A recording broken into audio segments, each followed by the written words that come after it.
Podcaster's Guide to the Conspiracy, brought to you today by Josh Edison and Dr. M. Dentith.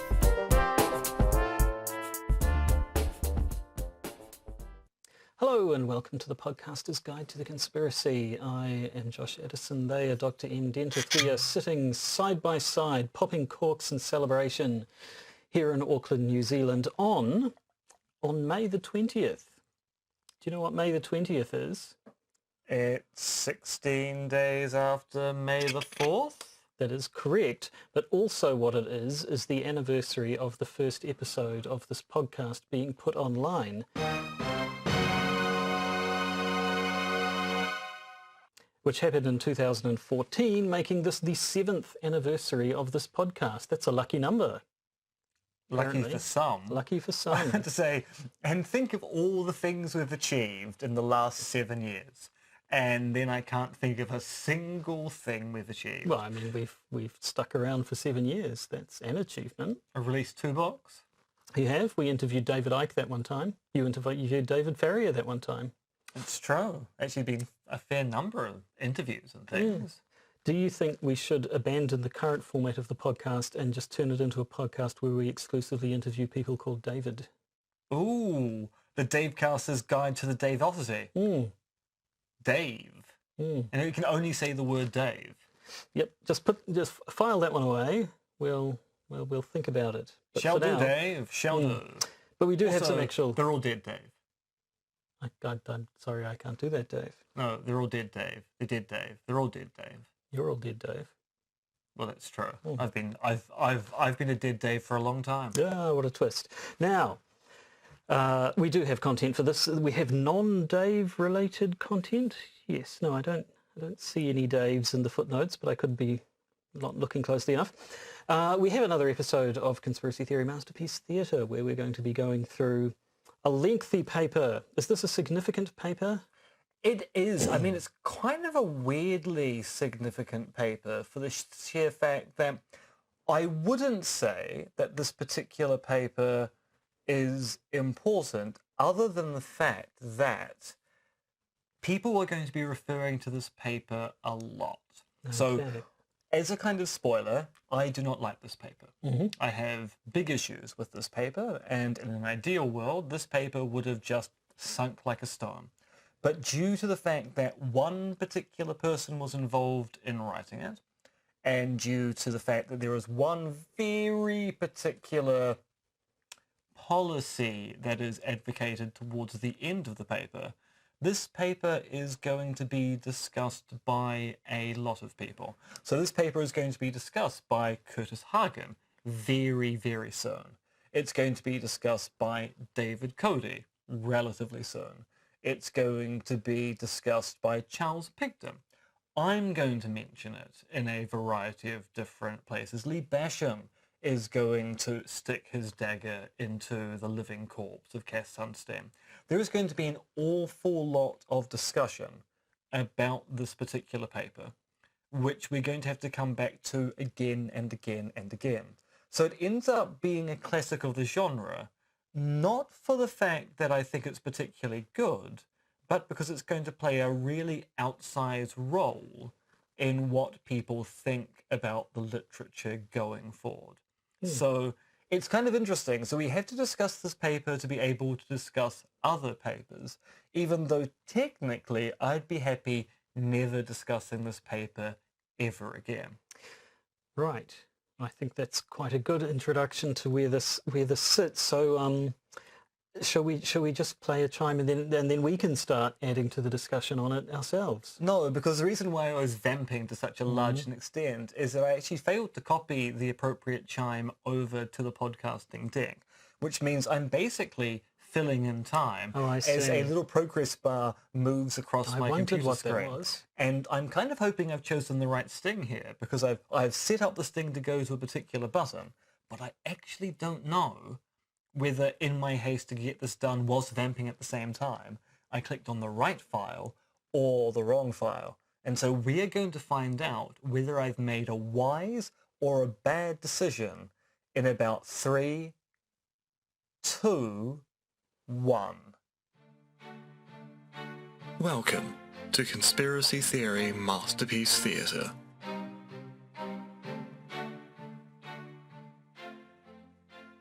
And that is the equivalent of your tablet breaking down. It is a little bit, although I can usually cover it better, but it depends. Well, it doesn't take as long for your tablet to reboot. That's probably true, actually. Whilst it actually, for some reason, takes a really long time to copy files from the laptop to the podcast desk. Mm. And the thing was, as I was halfway through the process, I went, could have actually just played the sting from the laptop anyway. There was actually no need to do that in real time.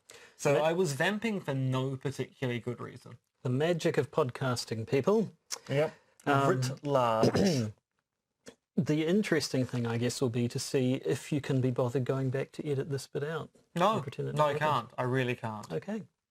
Well, in that case, let's just barrel straight into it. We are going to be talking about today a paper called Symposium on Conspiracy Theories, Causes and Cures.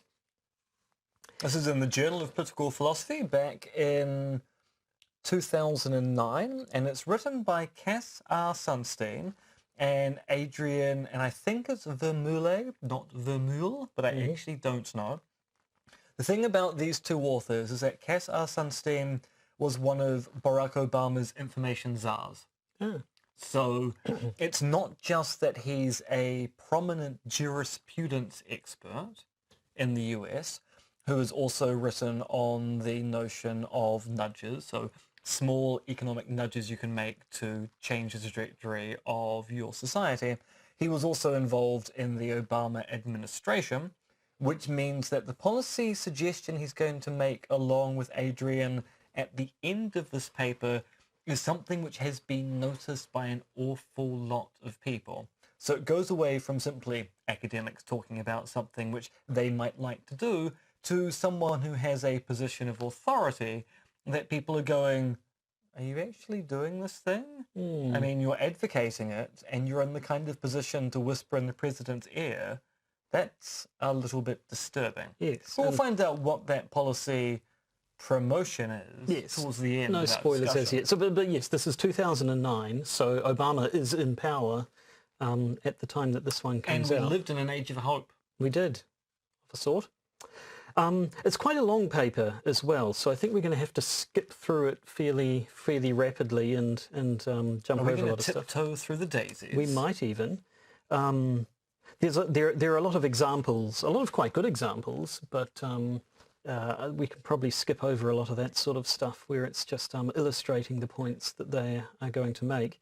It has quite a long introduction as well, but I think the section of it that seemed to be their real sort of statement of intention reads, what causes such theories, conspiracy theories obviously, to arise and spread? Are they important and perhaps even threatening, or merely trivial and even amusing?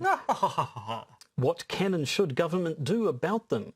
We aim here to sketch some psychological and social mechanisms that produce, sustain and spread these theories, to show that some of them are quite important and should be taken seriously, and to offer suggestions for governmental responses, both as a matter of policy and as a matter of law. Which I think that pretty much lets you know what you're in for in the coming 1, 2, 3, 4, 5, 6, 7, 8, 9, 10, 11, 12, 13, 14, about 16 or 17, depending how you count it, sections. So let us tear straight into these. After the introductory bit, we have Section 1, Definitions and Mechanisms, and Section 1A is definitional notes. So that's good. They start off with definitions. That's what you want in a philosophy paper.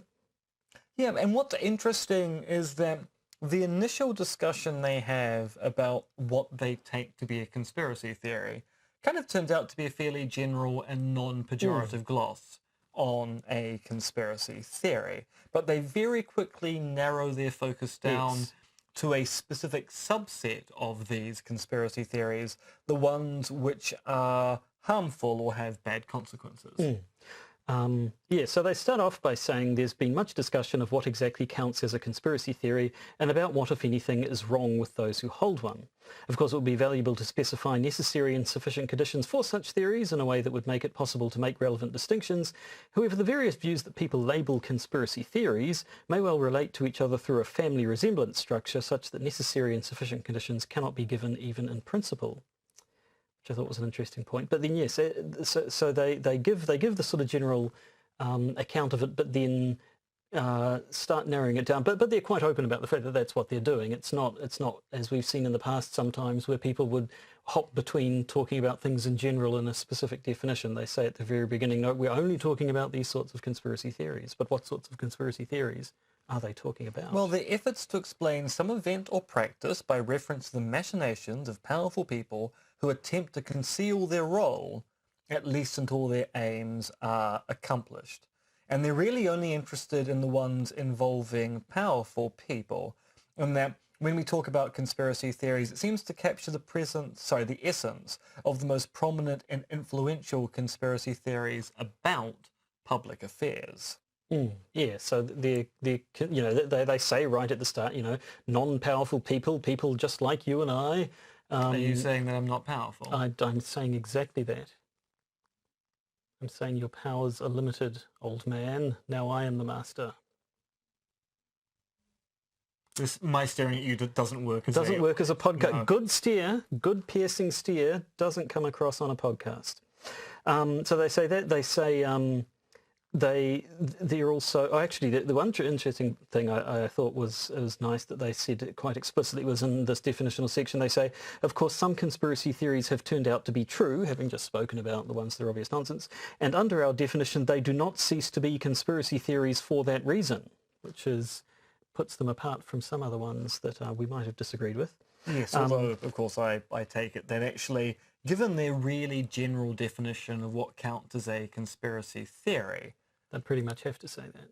Well, no, I mean, basically, because they're saying a conspiracy theory is just any effort to explain some event or practice, then going, oh, by the way, anything which is a theory about a conspiracy which is true doesn't count as a conspiracy theory, means they're already artificially narrowing down something which appeared to be a nice open definition from the beginning as, oh, but by the way, we're not going to apply this label to everything which fits the definition. We're going to only apply the label to a subset of things that fit the definition, which means technically they're already contradicting themselves at this early part of the paper. They did say that they do not cease to be conspiracy theories just because they turn out to be true. Good point and well made. I've just been talking out of my arse. Hey, you'll never guess what just happened. Ah, the old classic. The old tablet reset. Everything breaks. Technology hates us. I'm just going to look over the shoulder while I read out the next bit of that bit, which is that we're such a professional podcast. Well, that's how we got to be going for 7 entire years. It's our high standards and commitment to quality. It's also why we used to have over 800 listeners a week, and now we have about 250. Meh. I mean, it's it's just math. It is. They say our focus throughout is on demonstrably false conspiracy theories, such as the various 9/11 conspiracy theories, not ones that are true or whose truth is undetermined. They say within the set of false conspiracy theories, we also limit our focus to potentially harmful theories. So again, as they say, this is all going to culminate in some sort of policy recommendations. So they're wanting to look at sorts of conspiracy theories that you might want to have some sort of government response to, and ones that aren't actually doing any harm probably don't warrant that. And then furthermore, they go, look, our final narrowing condition is that we're concerned only with the many conspiracy theories that are false, harmful, and unjustified, not in the sense of being irrationally held by those individuals who hold them, but from the standpoint of the information available in the society as a whole. Now, a recurrent problem I have with this paper, apart from not reading a section properly in reviewing it again, is that they're going to say, look, we're really only interested in conspiracy theories which are false, harmful, and unjustified. But they're not really going to say much about what makes a conspiracy theory false, harmful, or unjustified. No. They're going to make a lot of assumptions that certain conspiracy theories are false, harmful, and unjustified, and thus we must deal with them. But they do very little work to establish the theories in question are false, harmful, and unjustified. And they continue. I mean, this as a sort of as a survey, as a big overall view of the literature in the area, I think it functions fairly well because they go through a whole bunch of stuff in this introductory definite bit. Having talked about that, they spend a page on Popper and his views on conspiracy theories, and they make points about the effects of how open or closed a society is on how likely people are to believe conspiracy theories and how justified they are in believing those conspiracy theories, which then leads them to Brian L. Keeley, obviously, who's talked about conspiracy theories in society, and in particular his earlier claims that we've seen that one of the problems with sticking to, as he would say, mature, unwarranted conspiracy theories is that it ends up leading you into that sort of extreme sort of skepticism where if you don't believe this powerful fundamental government body is telling the truth, well then how can you believe anything at all? And they use as their example for that one 9/11. The interesting, they said, this is not and is not intended to be a general claim that conspiracy theories are unjustified or unwarranted in all imaginable situations or societies. I think they sort of said that in relation to what they were saying, but what they were saying was in relation to what Brian was saying, which is the closest I think we've seen to someone pointing out that when Brian was talking about stuff, he wasn't actually talking about all conspiracy theories, just these unwarranted mature ones. Which is kind of ironic, because given that many people don't like this paper, it's one of the few cases where people seem to get Brian right. They have a good talk about Steve Clark and his mention of degenerating research programs being one of the problems with conspiracy theories, or the bad sort, quote unquote. And sort of rounding things out, they say, so far we've discussed some epistemological features of conspiracy theories in the abstract, narrowed our focus to conspiracy theories that are false, harmful and unjustified from the standpoint of the wider society, although they may be justified from the standpoint of individuals given the information they've received or within the closed epistemological network of the conspiracy theorists, and suggested institutional grounds for thinking that in a free and open society there is usually good reason to believe that most conspiracy theories will lack adequate justification. We now turn to the sociology of conspiracy theorizing, explaining the mechanisms by which such theories arise and expand. And I think here is where we might need to put our foot down on the accelerator a little bit to rocket through, because there's a lot of sections and subsections here. So we're getting into subsection 1b, how conspiracy theories arise and spread, which itself has 8 sections, 8 subsections below it. But so basically, to begin with, the point of the section is, why do people accept conspiracy theories? Basically, they say at the start, well, some people may be suffering from a diagnosable mental illness, a paranoia or a narcissism or something like that, but that certainly doesn't cover the majority of people who believe in these sorts of things. So what is it that brings them to accept the conspiracy theories, in particular the ones they're looking at, the ones that are harmful and false and what have you? And the first thing they talk about is probably an unfortunately named term. It is a little bit in this day and age. And they talk, except that this day and age, 2009 is actually still this day and age. Well, it is and it isn't. 2008, one of the things people always remind me when talking about progress is that 2008, Barack Obama campaigned on marriages between a man and a woman.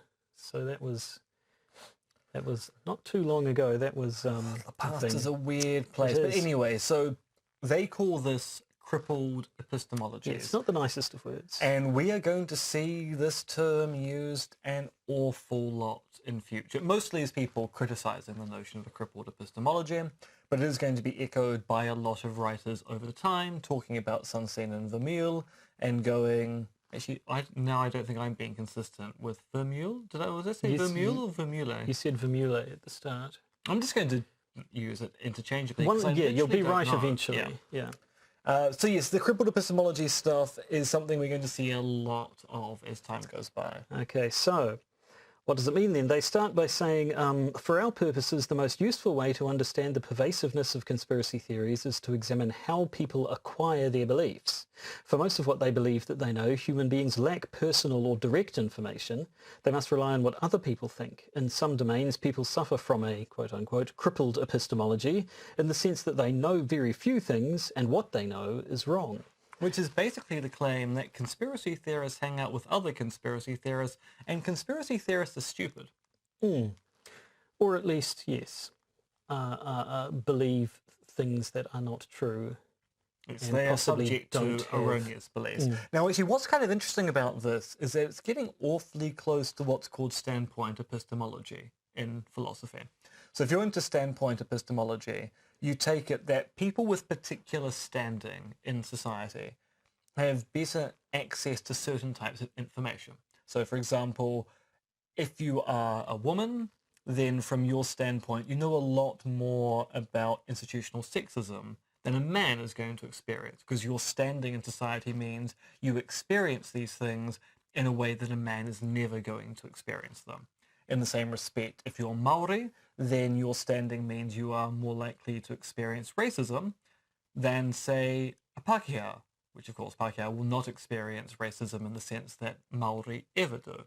So standing ends up being important with respect to particular types of epistemology, and the whole crippled epistemology is a kind of standpoint theory, except that it's taking it from the case of people with particular standing have better access to some information about the world, and reversing that by saying, well, there are certain people who have standings that actually mean they know less about the world rather than more. And the other bit that stuck out for me in this first section is that straight away they start talking about the link between conspiracy theories and terrorism. So they haven't explicitly said, here's the section where we're talking about the potential harms of it, but one of the things that they start bringing up right from the beginning is that acts of terror can be inspired or provoked by conspiracy theories. Yes, there is a little bit of the old guilt by association going on now. So carrying on to subsection 1.b.2.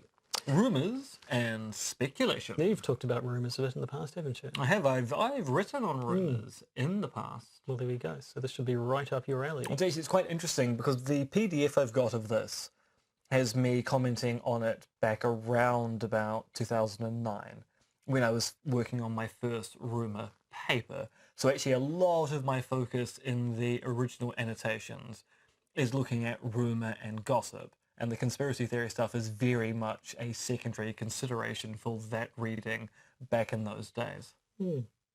So yes, at this point they're saying, of course, it is necessary to specify how exactly conspiracy theories begin.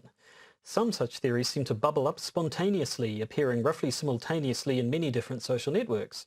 Others are initiated and spread quite intentionally by conspiracy entrepreneurs who profit directly or indirectly from propagating their theories. That would be your Alex Jones or your David Icke. Conspiracy entrepreneur. I think they'd quite like that label.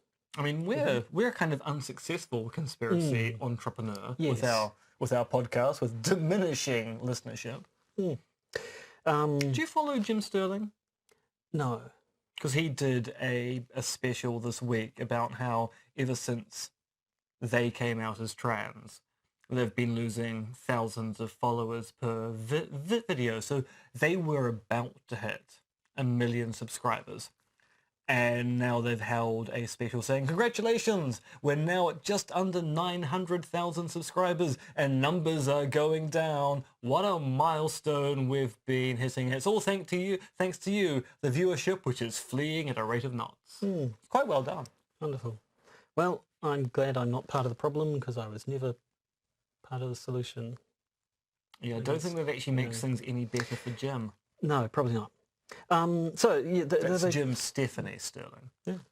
Whenever a bad event has occurred, rumours and speculation are inevitable. Conspiracy theories, like rumours, may simultaneously... I should have said, whenever a bad event has occurred, rumours and speculation are inevitable. There is then a gap there. I don't want to be accused of misquoting things, but then a little bit later it continues, conspiracy theories, like rumours, may simultaneously relieve a primary emotional urge and offer an explanation.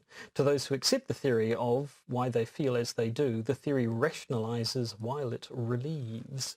So in the first subsection, we were told that conspiracy theorists are stupid and they hang around with other stupid people. Now we're being told that conspiracy theorists are they're just too emotional. Well, I don't know about too emotional, but they're definitely saying there's an emotional component to how these things can be spread. I don't know. As they said at the start, we're getting into a bit of sociology here. I'm feeling a bit uncomfortable. I feel like I'm wading in treacherous waters. I associate with sociologists all the time. Do you wade in them, with the waters? No, but I have drunk with them. Close enough. So I've passed water with sociologists. Okay. Well, then you'd best better be my guiding hand here. So moving on to subsection 3. We now start talking about conspiracy cascades. The next few sections of information. The next few sections we'll be talking about conspiracy cascades, and the first one is the role of information in such. So they're talking about the concept of information cascades, which is where the fact that the fact that some people might endorse a view kind of encourages others to endorse it, even if they might not have it by themselves. So they give the case of sort of, the one person says something, this person who kind of was kind of thinking that way, when they hear the first person say, says, okay, yep, I'm going to say that thing as well. And then the next person who maybe was a little bit on the edge and wasn't so certain even at all, once now that he hears two people say that, then is now happy to get on to ride the train themselves. And so the idea is that even if something had shaky foundations, the more people who say they agree with it, the more people say they agree with it, I think. Now, I want to point out that they use a series of examples here, and the people in their examples are Andrews, Barnes, and Charlton. Charlton. Would have been better if it was Charleston, I think. Yes, I think so. Do the Charleston. Da, da, da, da, da, da, da, da, da, da, da, da, da, da. Da da da da da da da da da da da da da da da da da. Yes.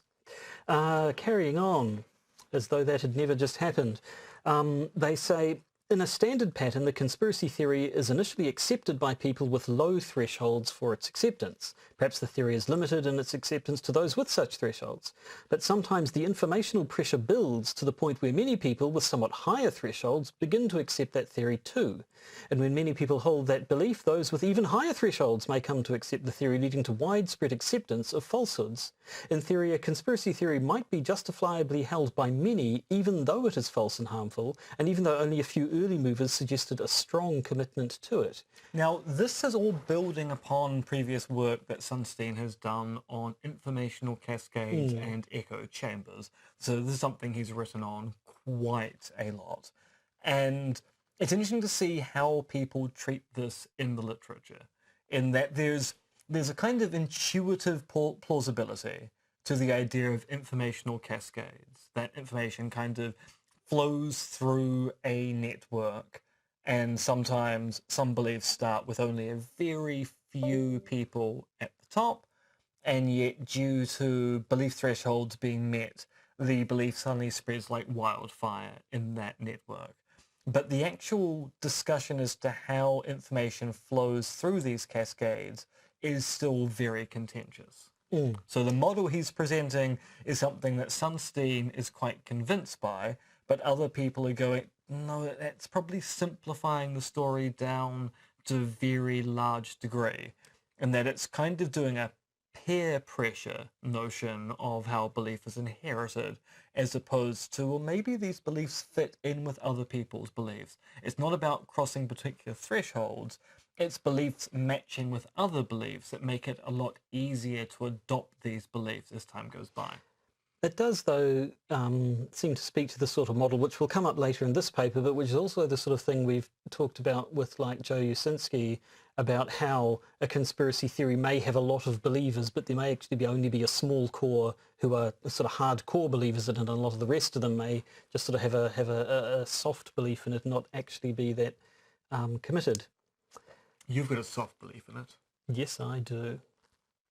But moving ahead, just skip through the next bunch because they're all talking, just expanding on the idea of how conspiracy cascades work. We've got the role of reputation. Indeed, we have the role of reputation. As they say, reputational pressures help account for conspiracy theories and they feed conspiracy cascades. In a reputational cascade, people think they know what is right or what is likely to be right, but they nonetheless go along with the crowd in order to maintain the good opinion of others. So that's even more explicitly peer pressure, I guess. Yeah. In that one. And then we've got the role of availability. Informational and reputational cascades can occur without any particular triggering event, but a distinctive kind of cascade arises when such an event is highly salient or cognitively available. Conspiracy theory is often driven through the same mechanisms.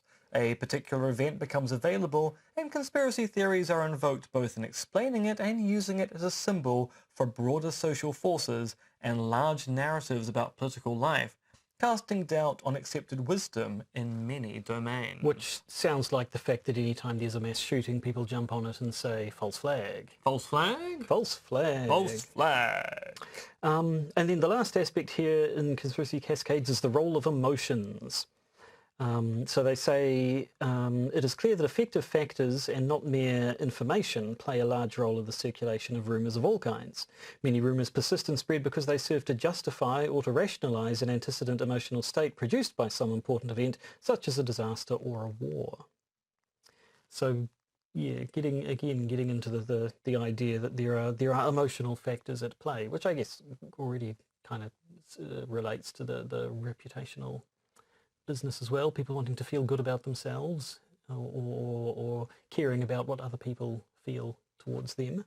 I mean, my issue with this particular emotional stuff that comes up again and again and again in this paper is that why are we picking on conspiracy theorists for the role of emotion in the adoption of these beliefs? I mean, surely, if they're right, this is just a recurrent feature of all informational cascades with or without conspiracy theories being involved. Yeah, I mean, it does sort of seem like, well, there are these informational cascades and they can happen to conspiracy theories too. But yes, I think everything that comes up here could be applied more generally. Yes, I mean, for example, emotional attachments of this particular kind are going to explain a lot of political beliefs. If you take Sunstein and I'm trying to work out a new pronunciation for Vermeule or Vermeule. Vermeule. So, yes, for Sunstein and Vermeule, it would apply to politics as well. I get very emotional about my politics. I mean, there was the budget today. People got very emotional about the budget. Well, they always do. Neil Jones cried and other people cried with dismay. But yes, I mean, as they put it, the applications to conspiracy theories should not be obscure. When a terrible event has occurred, acceptance of such theories may justify or rationalise the affective state produced by that event. Consider conspiracy theories in response to political assassinations. In addition, such theories typically involve accounts or rumours that create intense emotions, such as indignation, thus producing a kind of emotional selection that will spread beliefs from one person to another. Of course, evidence matters, and so as long as there is some kind of process for meeting falsehoods with truth, mistaken beliefs can be corrected, but sometimes the conditions for correction are not present. Do the dun-dun-dun.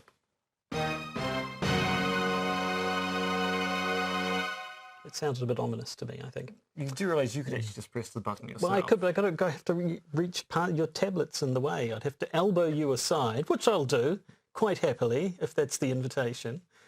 Just a good elbow right to the face so I can dive onto the button like a maniac. The look on your face on the idea of committing physical harm upon my person indicates that actually... brightens my day. I'm thinking about it now. You sure are. Yes. I'm scared. Well, maybe we can just adjust the thing so that you precede the dun-dun-dun with the sound effect of you going, oh, me nose. But we won't need to do that now because we should carry on. We're done with talking about conspiracy cascades, but there are still more factors that influence why conspiracy theories can become accepted. Like group polarization. Group polarization. They say there are clear links between cascades and the well-established phenomenon of group polarization, by which members of a deliberating group typically end up in a more extreme position in line with their tendencies before deliberation began. Which again sounds a little bit sociology, always sounds a little bit psychological. I'm frightened, hold me. No, you wouldn't hold me at the end of the intro this week, so I'm not holding you now just because you're afraid of a bit of sociology and psychology. Fair enough. I'll be honest, I just wanted you to move in closer so I get a better shot at the old nose with my elbow there. Your violent tendencies are making me think of Borunga. As well you should, well we all should. There's actually a whole bunch of New Zealand references that people overseas are just not going to get in this episode. But that's their fault, quite frankly. Well, it's true. Oh, that is probably why we keep driving away our listenership. Well, that might have something to do. We talked about the NBA last week. I mean, I know you don't remember, but we actually talked about something that was of interest to people in the States. The and not at all. National Boat Association. Yep, that's what we did. Talked about boats. It was great. I'm sorry you missed it. I like boats. I'd remember us talking about boats. Yeah, sailing's kind of a sport when it's done competitively. What's sailing? Yeah, exactly. So they say, still talking about group polarization, for purposes of understanding the spread of conspiracy theories, it's especially important to note that group polarization is particularly likely and particularly pronounced when people have a shared sense of identity and are connected by bonds of solidarity. These are circumstances in which arguments by outsiders unconnected with the group will lack much credibility and fail to have much of an effect in reducing polarization. Now, what's particularly interesting about this is, so Sunstein is very much your classic liberal and thinks that the way to enact any kind of political change is through consensus building. And there's kind of been a theory within liberalism that consensus is kind of how things are always meant to work. And there's been pushback about this particularly recently with people going, actually, when we look at political situations in the past, there wasn't much consensus in the past, which is kind of why in the early 20th century, left-wing governments in Australasia and the UK engaged in massive rebuilding works or development to welfare states, because they knew that they weren't going to be able to get a consensus with the Conservatives or Tories across the aisle, so they simply pressed forward with what they thought was good. And then the idea of consensus building with the kind of liberalism of the 60s has eroded that by going, you're not allowed to make big, bold changes. You've got to get everyone on board to get a political consensus going forward, rather than the old way of doing things, which was to go, well, actually, if we just do the thing now, the other side kind of has to live with it or lump it. So the point here is not actually to make a political point as to which is the right system to use. The point is Sunstein and Vermeule's notion of polarization is something which is considered to be ever so slightly contentious for the sheer fact that people are going, we're not actually entirely sure that polarization is pathological in the way that Sunstein and Vermeule think it is. And then finally, we have subsection 8, selection effects, which is basically, they say, a crippled epistemology can arise not only from informational and reputational dynamics within a given group, but also from self-selection of members into and out of groups with extreme views, which I guess sort of makes some sort of sense. The people who are in these communities, I mean, look at the targeted individuals communities, people who have self-selected into a community like that are much more susceptible to the sorts of conspiracy theories that they go throwing around. Although, once again, this is kind of buying into the notion of centrism within a liberal political framework, because as Jack Brattich, a media studies scholar, has pointed out, liberalism is all about going, well, anything which is left or right of the centre is de facto extreme, because the only sensible views are centrist views. So once you start to deviate from the centre, then actually you're going to extremes no matter how far left or right from the centre you're actually getting. But anyway, all of this... Actually, oddly enough, one of Sunstein's books is called Going to Extremes. Now, all of this leads us into section 2, governmental responses, which is the guts of it. And good God, I'm scrolling and we still have lots to cover, so I'm going to start reading faster, I think. So it begins. What can the government do about conspiracy theories, and what should it do? 1. Government might ban conspiracy theories, somehow defined. 2. Government might impose some kind of tax, financial or otherwise, on those who disseminate such theories. 3. Government might itself engage in counter-speech, marshalling arguments to discredit conspiracy theories. 4. Government, well, I'm counting on my hand, but I'm counting one every time. I think I'm just gesturing like Bill Clinton at this point. Government might formally hire credible private parties to engage in counter-speech. 5. Government might engage in informal communication with such parties, encouraging them to help. Each instrument has a distinctive set of potential effects or costs and benefits, and each will have a place under imaginable conditions. Our own policy claim here is that government should engage in, and here it is in italics, cognitive infiltration of the groups that produce conspiracy theories, which involves a mix of 3, 4, and 5. And they start out by saying, maintaining as open a society as possible, I guess, is a good first step in discouraging the proliferation of conspiracy theories. But we're talking about what governments can actually do. Let's talk about their suggestion. Let's do that. We suggest 2 concrete ideas for government officials attempting to fashion a response to such theories. First, responding to more rather than fewer conspiracy theories has a kind of synergy benefit. It reduces the legitimating effect of responding to any one of them because it dilutes the contrast with unrebutted theories. Second, we suggest a distinctive tactic for breaking up the hardcore of extremists who supply conspiracy theories: cognitive infiltration of extremist groups, whereby government agents or their allies, acting either virtually or in real space, and either openly or anonymously, will undermine the crippled epistemology of believers by planting doubts about the theories and stylized facts that circulate within such groups, thereby introducing beneficial cognitive diversity.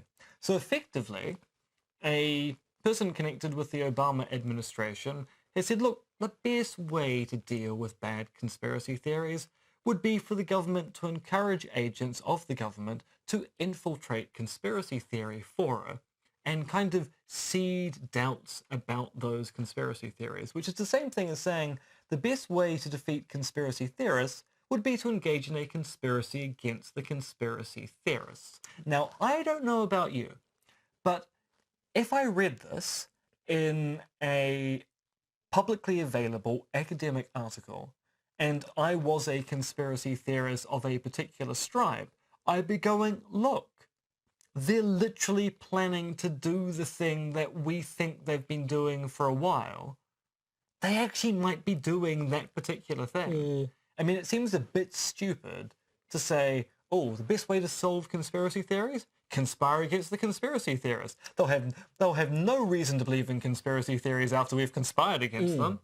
So I think they're going to say that almost explicitly later on, but first of all, sections 2A and 2B are basically setting up the groundwork and the considerations, I suppose, that they want us to think they've taken on board when coming to these views. So section 2A is, do conspiracy theories matter? So on the one hand, not a lot of people, comparatively speaking, hold to these ones, especially the extreme ones.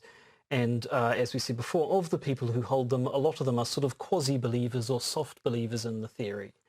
So that might make you think, well, maybe they don't actually matter that much if they're not that big. But on the other hand, as they say, a belief in conspiracies has often played a significant role in producing violence. Conspiracy theories have had large effects on behaviour, and even if only a small fraction of adherents to a particular conspiracy theory act on the basis of their beliefs, that small fraction may be enough to cause serious harms. And they go on to talk about the Oklahoma City bombing, of course, which was a couple of guys, or was it a couple, or was it two, or was there the third man, who were strong believers in this conspiracy theory, and they were able to cause enormous damage and great loss of life. But that leads them on to section 2B, which are the various dilemmas one encounters when thinking about this and their responses. And they have 2 dilemmas that they consider. They say the first dilemma is whether to ignore or rebut the theory. The second is whether to address the supply side of conspiracy theorizing by attempting to de-bias or disable its purveyors, to address the demand side by attempting to immunize third-party audiences from the theory's effects, or to do both if resource constraints permit. And that's not a dilemma A dilemma is supposed to have two options and two options only. You're not allowed to choose both. Anyway. I mean, sure, that depends on whether you think your or is inclusive or exclusive. Well, traditionally the word dilemma is specifically where you have two things that you must choose between.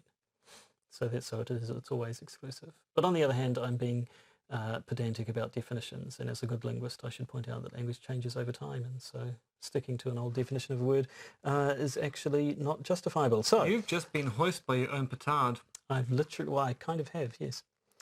So in the ignore or rebut dilemma, they sort of look at essentially the upsides and downsides of both. So they say ignoring a conspiracy can make it look like it's just not worth consideration, it's insignificant, or it may look like the government can't rebut it, like maybe the government's being silent because there's just nothing to say because it's not worthy of consideration. Maybe the government's being silent because they know they can't, they know it's true and they know they can't deny it. And obviously, as they say, the suppliers of the conspiracy theories will propose the second inference. But then they get concerned that maybe rebutting a conspiracy theory will inadvertently legitimate a conspiracy theory.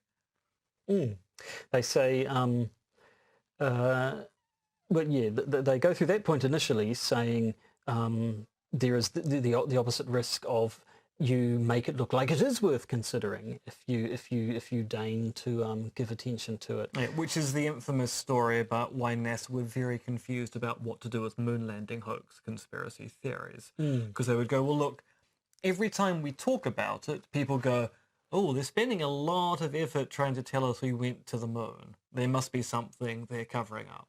And if they didn't say anything about it, people go, well, NASA's got no response to when people talk about how we didn't go to the moon. That indicates that they can't rebut the idea that it's all a cover-up and a conspiracy. And if you end up going, well, it's not really worth our time, people go, oh, NASA doesn't think we need to know about what really happened, so there must be something suspicious about the story anyway. And so NASA were going, well, we're kind of damned if we do, and damned if we don't. And we seem to be in some kind of weird trilemma, and that there are just too many options. So yeah, they do an on the one hand and then on the other hand, and then they do an on the other hand, saying, however, the concern that rebuttal will inadvertently legitimate a conspiracy theory overlooks an important synergistic gain. Rebutting many conspiracy theories can reduce the legitimating effect of rebutting any one of them. When government rebuts a particular theory while ignoring most others, the legitimating effect arises at least in part because of a contrast between the foreground and the background. The inference is that government has picked the theory it is rebutting out of the larger set because this theory, unlike the others, is inherently plausible or is gaining traction among some sectors of the mass audience. The more theories government rebuts, the weaker is the implicit legitimating signal sent by the very fact of rebuttal. I just like saying "but" a lot, to be perfectly honest.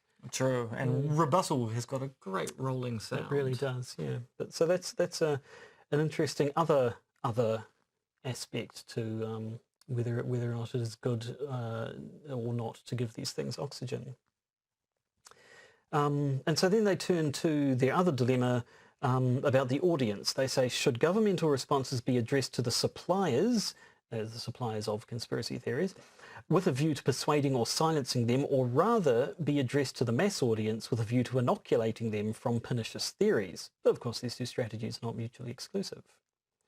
But they say, but maybe you don't have the resources to pursue both strategies, so in that case, which one do you choose? And they point out that conspiracy suppliers are notoriously resistant to contrary evidence, especially when it's coming from the people they think are responsible for the conspiracies, the government. They mentioned the idea that drafting in experts to bolster the government's case can help, but then that runs the dangers of you have to be very careful to make it sure that the experts are seen to be independent from the government, because if there's any suggestion that the government is sort of influencing these experts they've brought in, then they'll be dismissed just as quickly as people will want to dismiss the government. And so because changing the minds of these hardcore conspiracists, these conspiracy suppliers, can be too hard, then governments are often motivated or may be motivated to communicate to the public at large. Yeah, so you change your audience there. You move away from let's persuade the conspiracy theorists, hereby defined as the hardcore of people who are really, really sure about it, to, well, we can't change their minds, or at least it might be really hard to change their minds. So what about the undoctrinated wider public? Maybe we can talk to them instead and inoculate them against these pernicious conspiracy theories. However, they say, the problem with this line of argument, however, is that there are intrinsic costs to the strategy of giving up on the hardcore of conspiracy theorists and directing government efforts solely towards inoculating the mass audience. For one thing, the hardcore may itself provide the most serious threat. So again, your Timothy McVeigh's there. For another, a response geared to a mass audience, whether or not nominally pitched as a response to the conspiracy theorists, will lead some to embrace rather than reject the conspiracy theory the government is trying to rebut. This is the legitimation dilemma again. To begin a program of inoculation is to signal that the disease is already widespread and threatening. Now, in this respect, what they're referring to is the backfire effect. That sometimes talking about a thing that you want to refute or debunk is also going to be the kind of thing which brings new people into the thing you're trying to rebuke and refute. I'm just making up words now. So there's actually a nice example of this in our history. So about 15 years ago, there was a documentary about the rapprochement between Taranaki iwi and the Moriori called Feathers of Peace.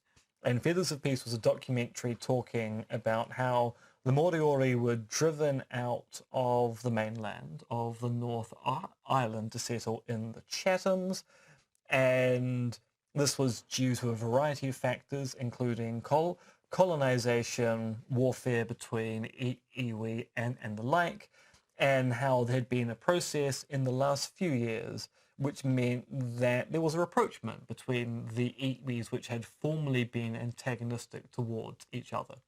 Now, an interesting facet in our history is that for a period of time, for reasons which aren't really particularly clear, Pākehā in particular were taught that the Moriori were a pre-Māori tribe, probably of Melanesian origin, who had arrived in Aotearoa, New Zealand before the Māori did, and that they were driven out by the Māori before the Europeans arrived.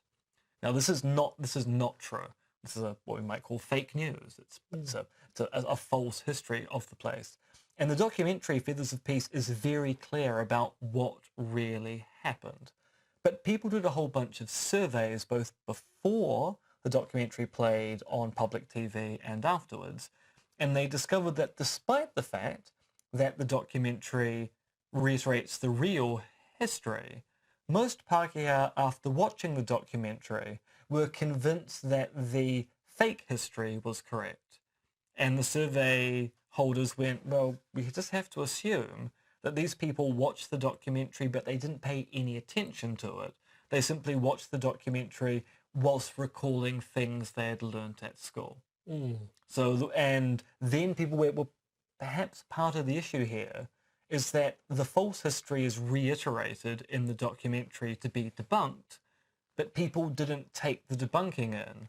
They simply heard the reiteration of what they'd been taught at school and went, oh, of course, I remember that, and paid no attention to the voice going, of course, this part of the history is completely wrong. What really happened, people weren't paying attention by that point.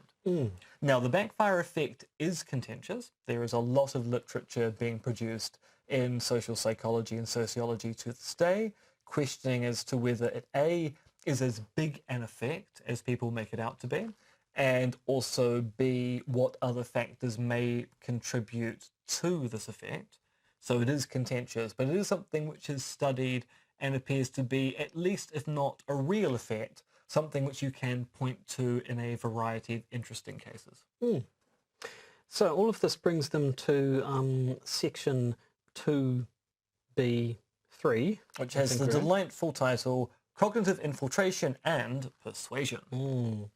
So they say, rather than taking the continued existence of the hardcore as a constraint and addressing itself solely to the third-party mass audience, government might undertake legal tactics for breaking up the tight cognitive clusters of extremist theories, arguments and rhetoric that are produced by the hardcore and reinforce it in turn.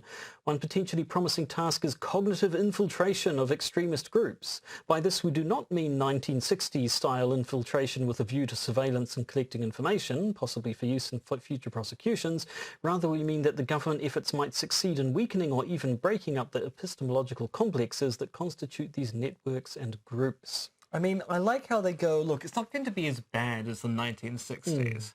We're just going to infiltrate your groups and sow disinformation. I mean, it's completely different. Well, counter-information, I suppose. Yes, but the people in those groups is going to see that as a disinformation ploy. Yeah, so just going, look, we've got the most noble of purposes. That's why we're going to infiltrate your group and try and persuade you not to believe the things you do. Isn't the kind of thing that people go, oh, of course, I mean, that's fine. I mean, we're all idiots and we're overly emotional as well. So it's really good you're infiltrating our groups and telling us to be sensible. So as they put it, going into a bit more detail, government agents and their allies might enter chat rooms, online social networks and even real space groups in an attempt to undermine percolating conspiracy theories by raising doubts about their factual premises, causal logic or implications for action, political or otherwise. Now I realise that this meme is a lot more recent than this paper, but all I can think of is the guy with the coffee mug and the table at the university with the persuade me sign on front of it. Yes. Change my mind. So we're just getting a whole bunch of these reply guys and we're just going to sit them inside chat rooms and go, you know, change my mind. Persuade me that your conspiracy theory is true. That's basically what they're advocating. Then they look at the idea of, should this be done anonymously? Or should it be done by people who are open about the fact that they are coming from the government? And so they say, well, on one hand, if they're open about working from the government, then there are some people will just discount anything they have to say right from the start. It doesn't matter. Hello, my name's John Doe. I work for the CIA, and I really want to join your 9/11 inside job conspiracy theory group because I really want to talk to you about the doctrine of our Lord and Saviour, the Director General of the CIA. On the other hand, if you do it anonymously, then that has the added risk that should anyone get found out, that's going to make things a hell of a lot worse. That's sort of, again, proof positive that people are conspiring. On the other hand, there could be a good side to doing this anonymously and then getting unmasked, because that could then sow discord among these conspiracy suppliers. Now that they know there are these undercover agents, these infiltrators in their midst, it could just sort of cause conflict within the group as people become more paranoid and less distrustful of their compatriots. Is there a on the other hand? No, I ran out of hands at that point. That's true. I mean, they actually do seem to only have 3 arms in the story. And a little bit of question about whether this should be done online purely or talking to actual human beings in the real world. So all of this leads us to their conclusion, which reads thusly. Our goal here has been to understand the sources of false and harmful conspiracy theories and to examine potential government responses. Most people lack direct or personal information about the explanations for terrible events, and they are often tempted to attribute such events to some nefarious actor, in part because of their outrage. The temptation is least likely to be resisted if others are making the same attributions. Conspiracy cascades arise through the same processes that fuel many kinds of social errors. What makes such cascades most distinctive and relevantly different from other cascades involving beliefs that are also both false and harmful is their self-insulating quality. The very statements and facts that might dissolve conspiracy cascades can be taken as further evidence on their behalf. These points make it especially difficult for outsiders, including governments, to debunk them. Some false conspiracy theories create serious risks. They do not merely undermine democratic debate. In extreme cases, they create or fuel violence. If government can dispel such theories, it should do so. One problem is that its efforts might be counterproductive, because efforts to rebut conspiracy theories also legitimate them. We have suggested, however, that government can minimize this effect by rebutting more rather than fewer theories, by enlisting independent groups to supply rebuttals, and by cognitive infiltration designed to break up the crippled epistemology of conspiracy-minded groups and informationally isolated social networks. And there you have it. To be honest, I didn't quite get this paper really. Is it? No, I mean, it did kind of read as the sort of thing you'd expect to get plonked down on the president's desk, or rather some person who works for the president a few levels lower. As you hear my recommendations about governmental policy, as a paper in a philosophical journal, it seemed a bit light on the philosophizing. Good sort of surveying, good laying out of a space and talking through the issues and so on. But I kind of found myself wondering what's the point of this a lot of the time. I mean, I'm not going to comment too much on this because, as I said in the introduction, people are going to be writing about this paper for a while. In fact, the very next paper that we're going to be looking at, I believe, does touch upon this ever so slightly. Mm-hmm. So it's probably wise to leave that to Curtis when we reconvene in 3 weeks' time. I think what's really fascinating about this paper is the kind of openly, why not just infiltrate conspiracy theory fora and solve the problem that way? Which, if this had simply been two academics that had no connection to the political establishment in the US whatsoever, you might go, well, that's a kooky idea, but you know, anything's on the table when you're engaging in these discussions. But given the role that the two authors play, it suddenly goes from being a kooky idea to it's actually a little bit disturbing that this is one of their policy recommendations. Mm. And so we're going to see a lot of that be discussed in papers for us, the next few weeks. Right on. Well, then I guess that's maybe all we should say about it for now. So an interesting paper, a bit different perhaps. And if, as you say, it's going to become significant for one reason or another, it's probably a good thing that we've talked about it. But for now, I think we've talked enough. I think we've talked enough and we should just end this episode. I agree entirely. Thank you, President Nixon. So it's goodbye from President Nixon. I am not a crook. And it's I'm not a crook from me. I actually am a crook. That's the wrong one, The Podcaster's Guide to the Conspiracy is Josh Edison and me, Dr. M.R.X. Dentith. You can contact us at podcastconspiracy@gmail.com, and please do consider supporting the podcast via our Patreon. And remember, it's just a step to the left.